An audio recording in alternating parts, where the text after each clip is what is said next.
morning mga brad. Welcome back for another daily journal. Sir.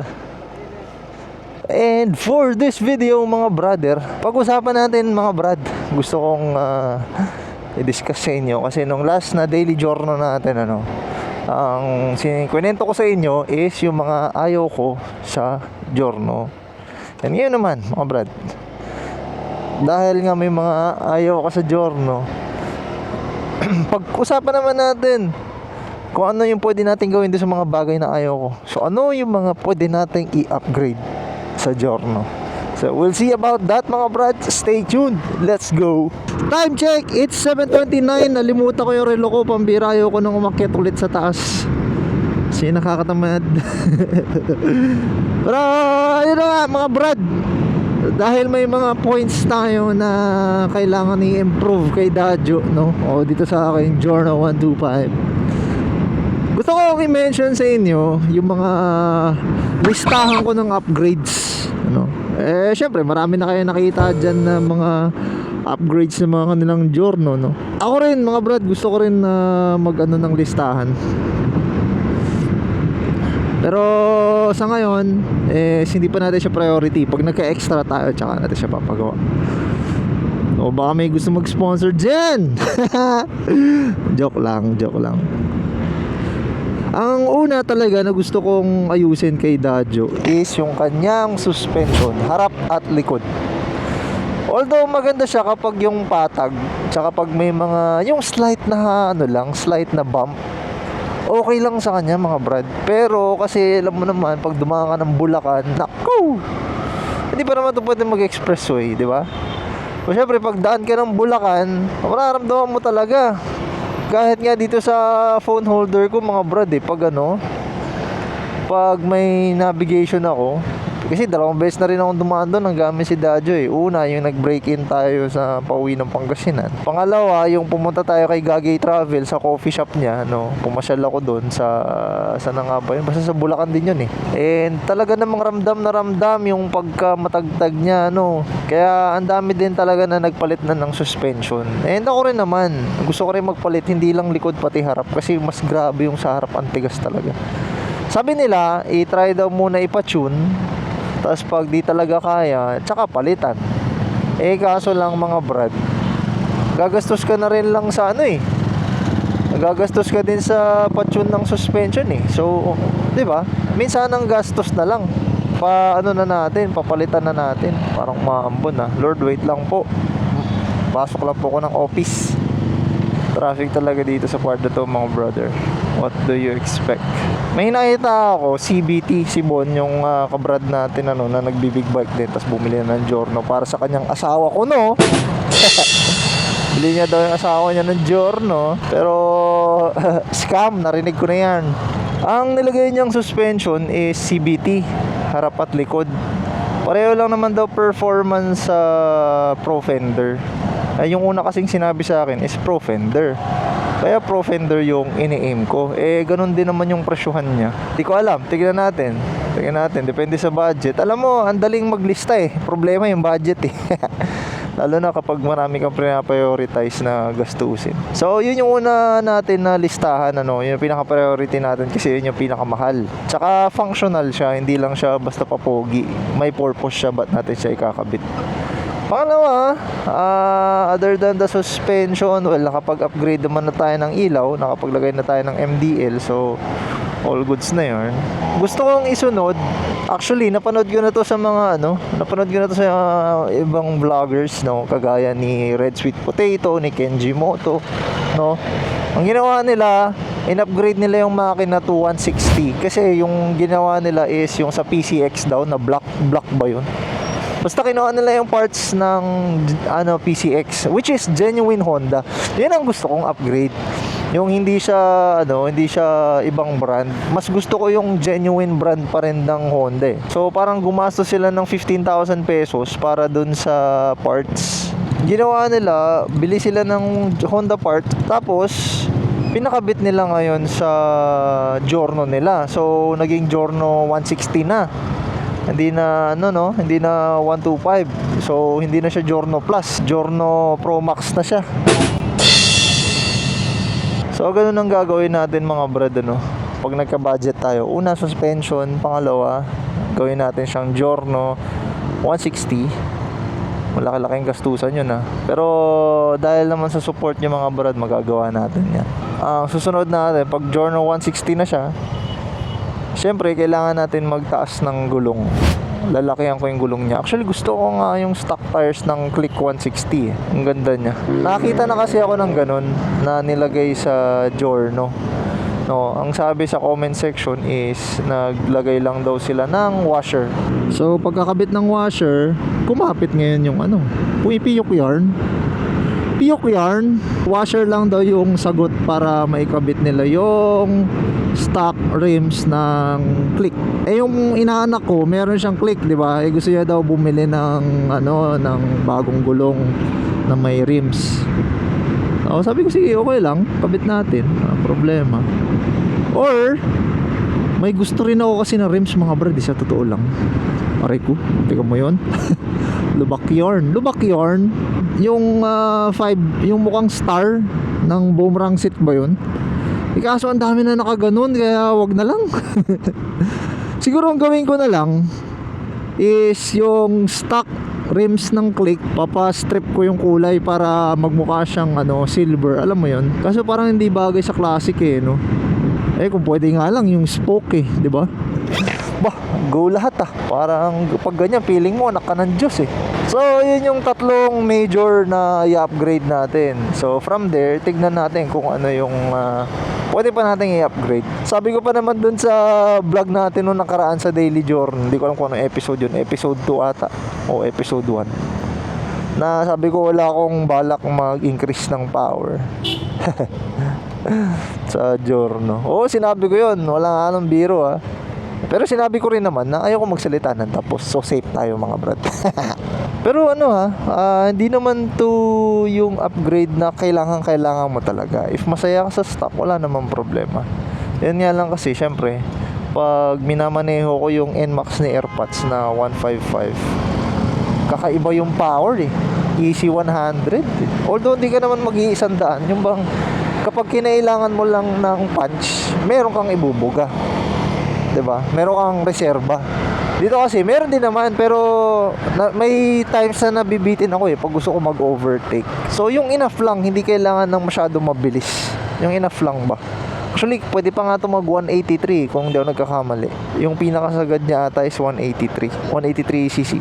Pero tingin ko enough na yung 160. Kasi yung ginamit ko yung NMAX ni AirPods, kahit pa paano naman nakapag-ride ng medyo malayo-layo, lampas 30 kilometers. Di naman ako nabitin sa power niya. Pag straight, pumapalag naman siya. Pag gusto mo mag-overtake, kaya naman, di ka mabibitin. Dito, pag yung slow moving traffic, may bubuga naman siya, pero yung kapag may kailangan kong overtake na truck, yun medyo bitin na brad. So yun yung nag-push sa akin na sige nga mag-upgrade ako ng PCX na black, and doon natin papagawa sa ABS Garage. So sana masuportahan nyo pa ako mga brad sa mga daily journal vlogs natin, although madalang tayong daily journal vlogs kasi mas madalas tayo magbiyahe pa Pangasinan, di ba?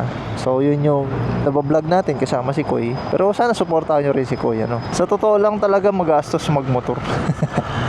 Dahil mo kailangan gawin kasi wala naman talagang perfect bike mga brad. Wala kang makikitang perfect bike, lahat merong kulang, lahat merong may improve pa, 'di ba?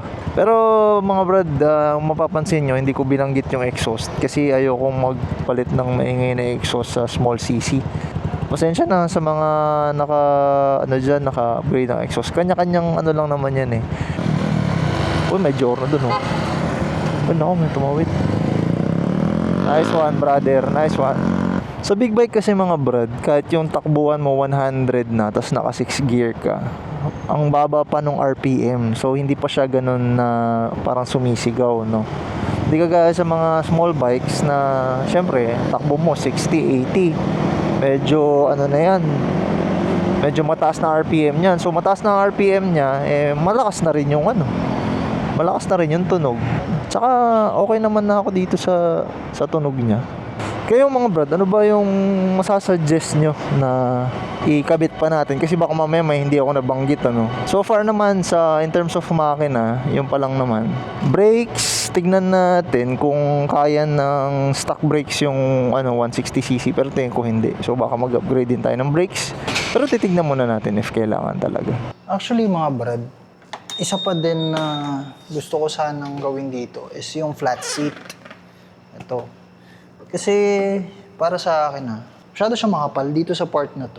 Nangyayari, para akong naka-tiptoe. Almost tiptoe. Hindi naman super tiptoe Pero para akong naka-tiptoe.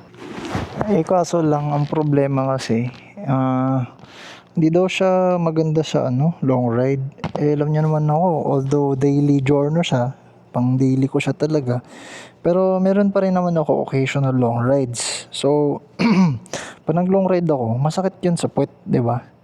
Hindi ko alam kung kailan yung next na long ride natin dito kay Dadjo. Kaya, di ko na lang siya pinapalitan. Kasi, tolerable pa rin naman yung pagka-mataas na magkapal ng upuan nila. Pero alam nyo mga brad, majority ng mga bumibili ng Giorno is pinapapalitan nila ng flat seat. Or kung hindi man, pinapatabasan nila yung stock seat. Ako naman, ayaw kong galawin yung stock parts. Wala lang, parang nangihinayang lang ako sa pagtatabasin natin siya.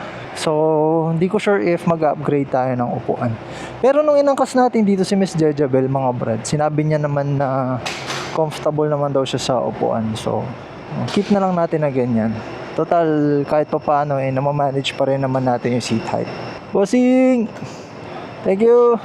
Oo nga pala, maraming nag-issue doon sa MDL nito, kasi akala nila naka-high, tsaka akala nila nakakasilaw daw. Pero from the looks of it, huwag kayong ma-deceive mga brad kasi nasa loob yung MDL, wala sa labas. Kaya mapapansin nyo, kapag yung ordinary picture ni Dadjo, hindi mo alam na may MDL siya kasi nasa loob.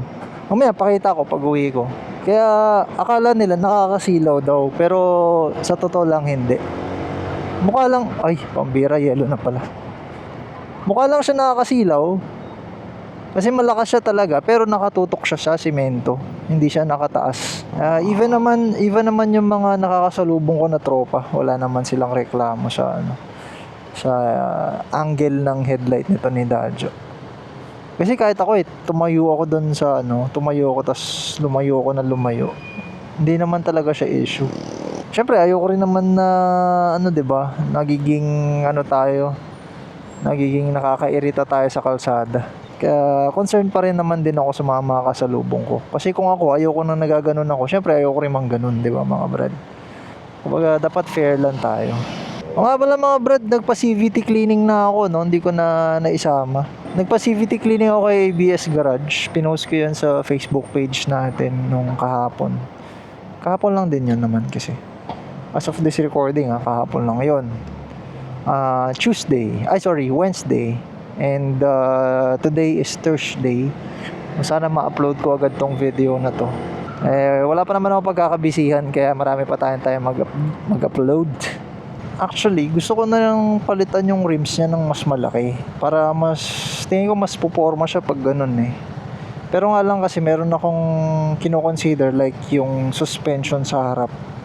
Syempre pag naglaki ka ng gulong, baka sumayad na yung yung fender sa harapan, 'di ba? Tsaka pangalawa is yung power. Baka ma-compromise na siya. Syempre lalaki ng gulong. Kumbaga parang mararamdaman mo na parang humina yung makina niya. Kasi yung gulong niya is rated for the stock tires na mas maliit. So iniisip ko, mag-ipon muna ako ng pang 160 natin. Tsaka tayo mag-upgrade ng gulong. Para hindi ma-compromise yung power niya, 'di ba? Problema nga lang kasi mga brad, mas mura yung gulong tsaka yung rims kaysa sa upgrade natin ng 160cc. Kasi approximately nasa 16,000 yung pyesa pa lang kapag yung rims kasi entire, siguro mga 5,000 plus. Nire-reason out ko na nga yung nabibitin ako sa power kapag nag-overtake. Tapos magpapalit pa tayo ng mas malaking rim and tires, so lalong hihina. So mas maganda 160cc muna. Or if makaipon pa tayo ulit, edi upgrade tayo ng rims na same size or mas malaki ng konti. Siyempre, hindi tayo maglo-low profile sa motor. Mahirap mag-low profile sa motor, lalo dito sa Metro Manila. Sa dami ng lubak dito, naku, baka mabasag pa yung rims. Kung hindi yan mabibengkong, mababasag yan. Actually, dami ko na rin nakita ang rims na nabasag eh. Wala naman talagang matibay kapag natsambahan ka ng malala. Pagtabihin natin yung magkapatid. Ewan kung makikita nyo pero try natin. Ayan, low. Naka na to center stand. Ayan, tignan nyo. Hindi ka naman masisilaw dyan kasi nakatago. Oh, kahit na nakaganito ka, masisilaw ka ba dyan? Oh, di naman siguro kahit natapatan mo hindi ka masisilaw Pwera na lang kung naka-high talaga. Ito high natin. Yan yung high niya. Ayan, yan yung nakakasilaw. Pag naka-high, pag nakaganyan ka, para ko ewan dito may mga tao. Yan yung high. Ayan, pero yung low na madalas yung nakikita sa vlog ko, yan. Yung itsura niya. So kahit na ganyan yung itsura niya, nakatutok naman siya sa baba, tsaka hindi siya nakalabas. So kumbaga, kung naaabot siya sa field of vision ng mga ng mga makakasalubong ko, aabot siya pag nandito nakalagay yung headlight. Pero since siya, nasa loob siya, nahaharangan siya nitong part na to. Kaya hindi siya nakakasilaw. O, diba? So, sana mapanood to ng mga nagagalit, no? Anyway, mga brad, tapusin ko na dito yung vlog since nakauwi naman na tayo. And tomorrow is another day. At alam niyo na yan, mga brad, lagi ko sinasabi sa inyo, kapag napagkatiwalaan, ingatan. Let's go!